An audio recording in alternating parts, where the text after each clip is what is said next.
By the mid-60s, cigarette companies like R.J. Reynolds, the makers of Camel, had not publicly conceded the link between smoking and health, but they were secretly carrying out animal research. It started out with the best of intentions, that they were sincere about doing research, and then something scared them. In the center of town, on what is now an abandoned lot, Reynolds built a laboratory that became known as the Mouse House. There were rooms which animals were reared and maintained. Probably one of the first things you would have noticed is the smoking machines. They were fairly large machines that had been designed and built by the company to expose small animals and larger animals such as rabbits. They were quite unique at the time and considered state-of-the-art.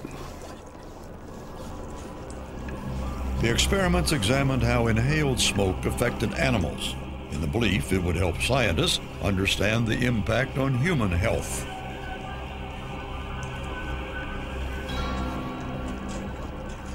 By 1970, the research was beginning to link smoking and emphysema. There was evidence starting to build in our own work that there was a connection, that they had demonstrated emphysema and rabbits that had been exposed to cigarette smoke as defined by a clinical pathologist. Across town at Reynolds headquarters, executives and corporate lawyers took great interest in the Mouse House. My supervisor came in and asked that we turn in all our laboratory notebooks. Those were all our experiments, the results, all the calculations we had done on the data in those notebooks.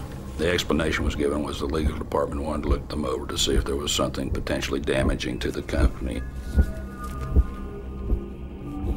Mouse House researchers say they were later told the notebooks had been accidentally destroyed. As a scientist, I was watching 2.5 years of hard effort go for naught. Management called a meeting with the scientists. We were told that the Biological Research Division would be terminated, and a list of names were read out of people being terminated, and my name was on that list. Reynolds would later say the focus of research had changed. In 1970, the Mouse House was closed, the building leveled, the animals presumably destroyed.